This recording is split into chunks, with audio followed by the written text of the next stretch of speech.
Hey everyone, my name is Sean, and I'm an independent filmmaker. And on this channel, I respond to film related questions every episode. Question number one: what classic film do I think every aspiring cinematographer must study, and why? There are so many incredibly shot films that I want to say as is my answer. So before I answer this, I want everyone to keep that in mind before you form a riot outside my house. However, my answer would be Jaws, the original Steven Spielberg classic, not the sequels. The reason is that Jaws had so many limitations during filming. The shark wouldn't work. They were filming on the water, which is a headache if any of you have ever had to do that.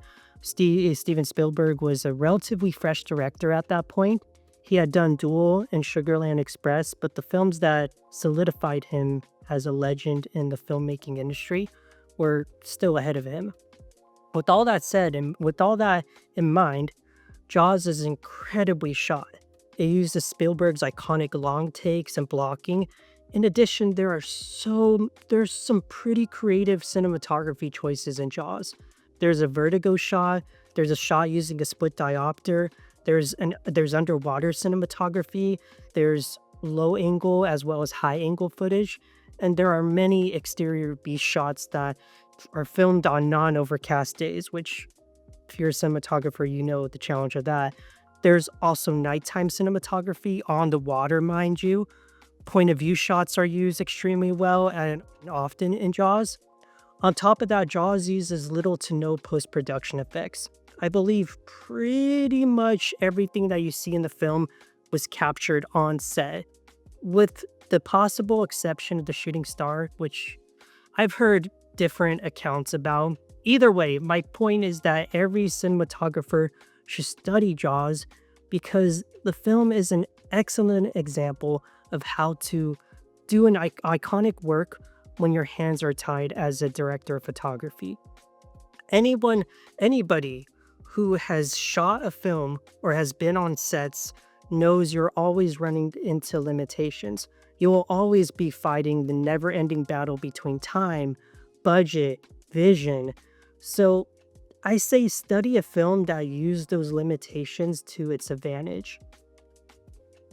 Okay, question number two: can you shoot a good movie on an iPhone?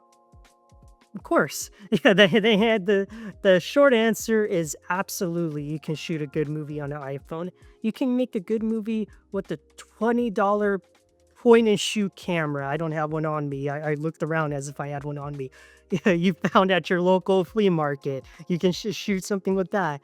I've seen movies, amazing movies made with low-end digital cameras and terrible movies shot on IMAX, though the latter is pretty rare because of the amount of money IMAX films cost to make is significantly more than something you got, for at the flea market, a camera that you got there. That said, one problem with modern technology is what I refer to as the trap of abundance. If you're shooting on a film on your smartphone, you have pretty much unlimited amount of takes you can take. Oh, and also iPhone being so compact, you can pretty much place the camera anywhere. Therefore, it is easy to become overwhelmed by these limitless options and overproduce a scene. It's important to remember when filming your movie, whether it's short, a feature, or even a social media video such as a reel or a YouTube project, that the simplest of creative decisions are often the best choices you can make. On top of that, you can see more nowadays that some big budget films will claim in their marketing campaigns that they were shot entirely on an iPhone or a camera that is not necessarily a high-end cinema camera.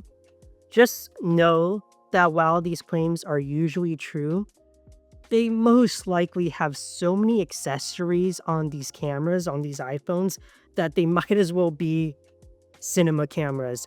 A great example is the 28 Years Later film. They did shoot the whole movie on an iPhone, but it's almost comical if you look at the behind the scenes photos or videos because the iPhone looks like it's on life support.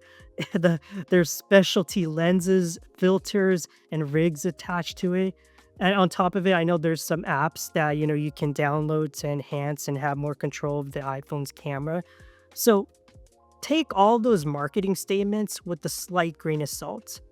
That said, I encourage everyone to make a film with whatever you have available. If you have, I mean, one day I'll do a video kind of covering this projector that's right next to me. But yeah, if you're even shooting something on a projector made for a projector like this, which is very vintage, doesn't matter. Just make a good story that's emotionally moving and that has interesting characters and gets the audience excited and entertained. That's more important than what you shoot your film on. And yeah, that's my piece of advice. And as always, thank you so much for watching. This is my second video, so I'm still kind of getting into the flow of doing all this stuff.